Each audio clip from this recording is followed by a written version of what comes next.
Félicitations à vous. Nous avons reçu des inscriptions en majorité venant de la Côte d'Ivoire, du Sénégal, du Burkina également, de la France et de l'Ouganda, hein, et du Bénin.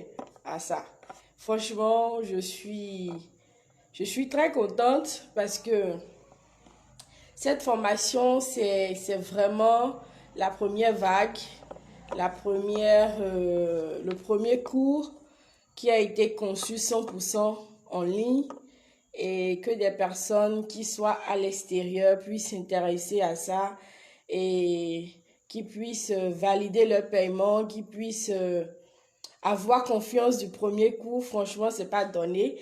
Et je dis merci. Merci pour cette confiance, franchement. Alors, si quelqu'un est là, que la personne fasse un coucou, je saurai que la personne est là.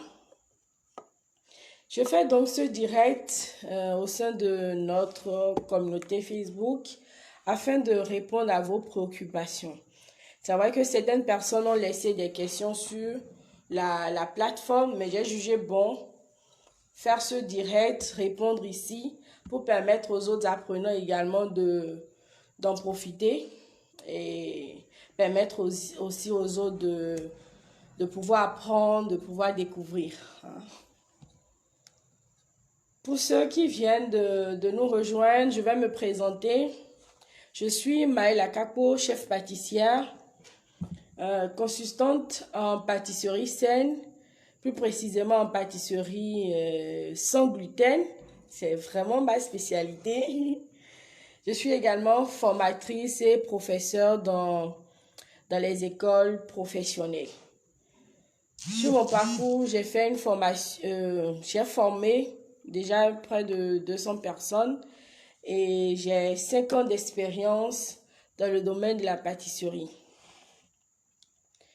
Alors, la première question qui avait été posée sur la plateforme, c'était de savoir si on peut utiliser des farines africaines et des matières grasses africaines aussi à la place de la farine de riz et du beurre. Je vais répondre en disant oui, mais en expliquant. Vous pouvez remplacer la farine de riz dans la recette qui a été envoyée par des farines africaines telles que la farine de manioc. Vous pouvez très bien utiliser de la farine de manioc, de la farine de souchet, également de la farine de sorgho. Le manioc, il est disponible en Afrique partout, vous pouvez en trouver. Mais que ça soit de la farine planifiable, forcément de la farine planifiable. Et pour le souchet également, c'est pareil. Si vous pouvez trouver des fournisseurs dans ces différentes farines-là, je pense que vous en trouverez, quelle que soit la région où vous êtes, vous en trouverez facilement. Au pire des cas, vous allez le faire vous-même, mais c'est un peu contraignant quand même. Mais vous ne pouvez pas remplacer ces farines-là juste comme ça. Parce que pour avoir fait plusieurs tests, je peux vous dire que faire de la pâtisserie sans gluten, c'est pas juste remplacer la farine de blé par une autre type de farine pour avoir le résultat, non. Donc, il faut respecter les différentes proportions qui ont été données dans le fichier que vous avez téléchargé. Dans la recette où il faut utiliser 50% de farine de riz, vous remplacez la farine de riz par votre farine de souchet, de manioc ou encore de sorgho rouge, je précise, ou encore de sorgho, par le même pourcentage.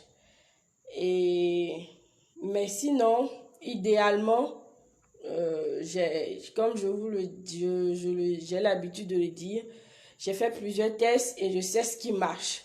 Du coup, la farine de riz, elle est idéale pour les bases de viennoiserie et de biscuits également. Donc, moi je vous suggère d'aller sur de la farine de riz. Mais pour une version vraiment 100% africain, vous pouvez très bien remplacer ça par les 3 farines que je viens de citer. Maintenant, par rapport à l'huile, vous pouvez utiliser la matière grasse africaine. On peut très bien utiliser de l'huile d'arachide, d'accord? De l'huile d'arachide, de l'huile de coton également. L'huile de coton a un goût un peu neutre. Donc, ça dépend de la recette que vous voulez faire et du goût que des types de saveurs que vous recherchez dans la recette. L'huile d'arachide, l'huile est vraiment fort, très prononcée en goût. Hein, on sent vraiment l'arachide. Donc, tout dépend de la recette que vous voulez faire et du goût que vous recherchez. Maintenant, vous pouvez également utiliser du beurre de karité. Hein, du beurre de karité, c'est africain. Et de l'huile de soja également. La deuxième question, c'était de savoir par quoi remplacer l'œuf. Alors ça, c'était le module 3, je pense bien. C'était le contenu du cours d'aujourd'hui. Par quoi remplacer l'œuf? Déjà, il faut savoir que l'œuf joue 3 rôles. Premièrement, il colore les préparations. Il joue un rôle de liant et également il permet de foisonner. D'accord? Lorsqu'on monte le blanc d'œuf en neige. Alors, donc, si je dois, ça c'est déjà les 3 propriétés de l'œuf.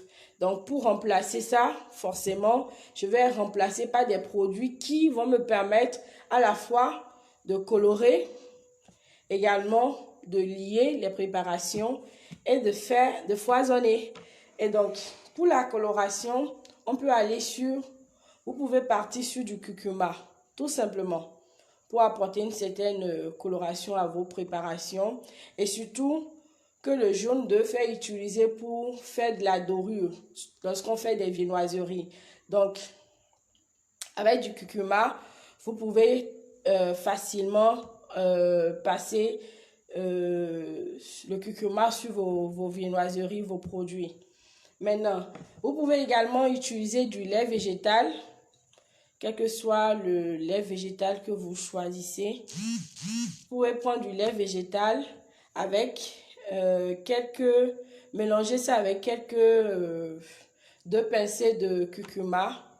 Vous mélangez et vous badigeonnez ça sur votre préparation.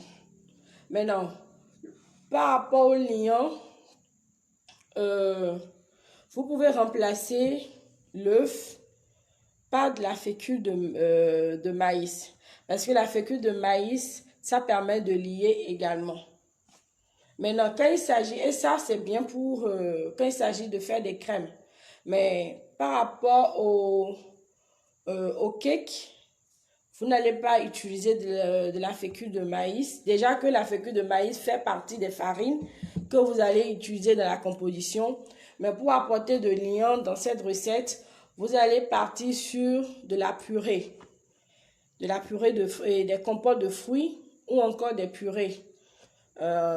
Purée d'amandes, purée de cajou, purée de cacahuètes. Donc, toutes sortes de purées qui vont apporter du goût ou de la confiture qui apporteront du goût à la préparation. Et dans la recette de cake vegan que nous avons fait dans la vidéo, vous avez vu la composition. Donc, vous pouvez varier la composition de la recette, toujours en maintenant le même grammage et en variant les saveurs par rapport.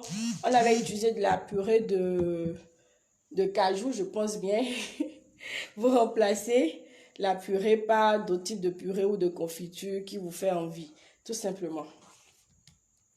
Donc voilà, maintenant par rapport le troisième rôle que joue l'œuf, foisonner. Foisonner là, on va remplacer toujours pas des graines de lin. Vous pouvez utiliser des graines de lin. Pour un œuf, vous allez utiliser 2 cuillères à café de graines de lin moulues mélangées à 2 cuillères à 2 cuillères à soupe, voilà, 2 cuillères à soupe d'eau que vous mélangez et vous laissez reposer pendant une dizaine de minutes.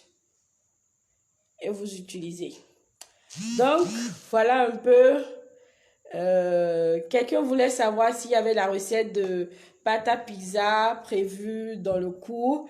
Non, il n'y a pas la pâte à pizza prévue, mais normalement, a priori, avec le contenu de cette formation, l'objectif c'est pour vous permettre de pouvoir réaliser vous-même des recettes, de pouvoir composer vous-même certaines recettes basiques et avec la composition des différentes farines et les pourcentages donnés, vous devez pouvoir le faire. Mais je suis là quand même. Vous pouvez faire la composition de la recette, m'envoyer et je peux ajuster. S'il y a des choses à ajuster, à corriger, je vais le faire et vous le renvoyer. Voilà un peu. Je crois que les questions sont finies, hein, si je ne me trompe pas. S'il y a des gens qui sont là, faites-moi un coucou. Chantou, bonsoir. J'espère que ça va. Là, je n'ai pas Linda. J'ai 2 Linda dans le cours. Je ne vois pas Linda. Je ne vois pas Penda non plus. Il y a plein de personnes que je ne vois pas. Je n'ai pas gardé le nom. Bon. Je ne sais pas s'il y a des questions. Là, je vais répondre. Ou sinon, vous laissez un commentaire. Je vais revenir répondre. Pas de problème.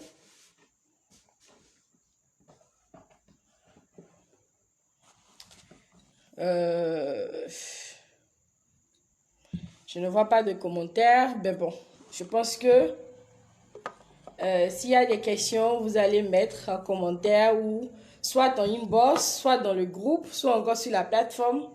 C'est à vous de voir. Je verrai quand même. Je vais répondre. Alors, merci d'avoir sacrifié pour ceux qui ont pu se connecter. Merci d'avoir sacrifié votre temps parce que je sais qu'on est en pleine semaine. Tout le monde est occupé, vaqué à ses occupations. Je crois que je vais couper et vous pouvez suivre la vidéo en replay et je vais partager. Vous pouvez suivre en replay et rattraper. Voilà. Merci. Merci, merci. Et voilà. Il y a la seconde vague de la formation qui est lancée déjà. Les inscriptions sont lancées et terminent le 29 octobre. Ceux qui sont intéressés pour participer à la formation, avoir des astuces pour faire de la pâtisserie sans gluten, comment remplacer du lait en pâtisserie, le lactose, comment remplacer également l'œuf dans les pâtisseries. Si vous êtes intéressé, inscrivez-vous. Vous pouvez mettre intéressé en bas de ce direct et je vous enverrai le lien d'inscription. Tout simplement. Merci à vous et bonne soirée.